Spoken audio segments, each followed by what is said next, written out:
দীর্ঘ ৫ বছরও শেষ হয়নি সুনামগঞ্জের তাহিরপুর টাকের ঘাট পর্যটন এলাকার পাতলাই সেতু নির্মাণ কাজ। নির্ধারিত সময়ের ৩.৫ বছর অতিরিক্ত সময় পার করলেও শেষ হয়নি কাজ। স্থানীয়দের অভিযোগ, ঠিকাদারি প্রতিষ্ঠানের গাফিলতিতেই কাজের এমন ধীরগতি। তবে এলজিইডি বলছে আগামী ৬ মাসেই পুরোপুরি শেষ হবে কাজ। মোহাম্মদ বুরহানুদ্দিনের পাঠানো তথ্য ছবিতে ডেস্ক রিপোর্ট।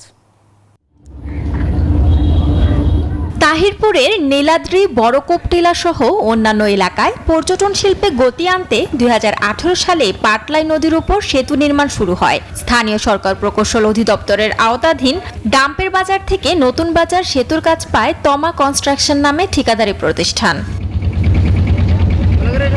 চুক্তি অনুযায়ী ৪৫০ মিটার সেতুর কাজ শেষ করার কথা ২০২১ সালের মধ্যে।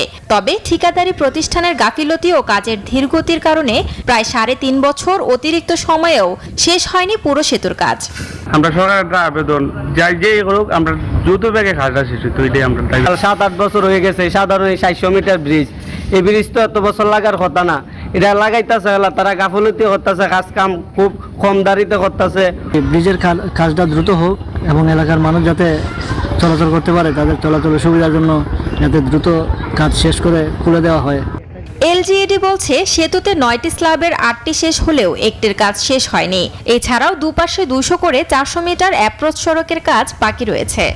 এই ব্রিজটি ৪৫০ মিটার লেন্থ এবং তার বর্তমানে একটি স্ল্যাবের কাজ এবং দুই পাশে অ্যাপ্রোচের কাজ বাকি আছে। এই কাজটুকু শেষ করতে আরো ৬ মাস সময় লাগবে। আশা করি আগামী ৬ মাসের মধ্যে ব্রিজের কাজটি শেষ হয়ে যাবে এবং জনগণের জন্য উন্মুক্ত হয়ে যাবে। দ্রুত কাজ শেষ করে পাটলাই সেতুটি চালু করে দেয়া হবে, এমনটাই দাবি স্থানীয়দের। Desk report, news 24।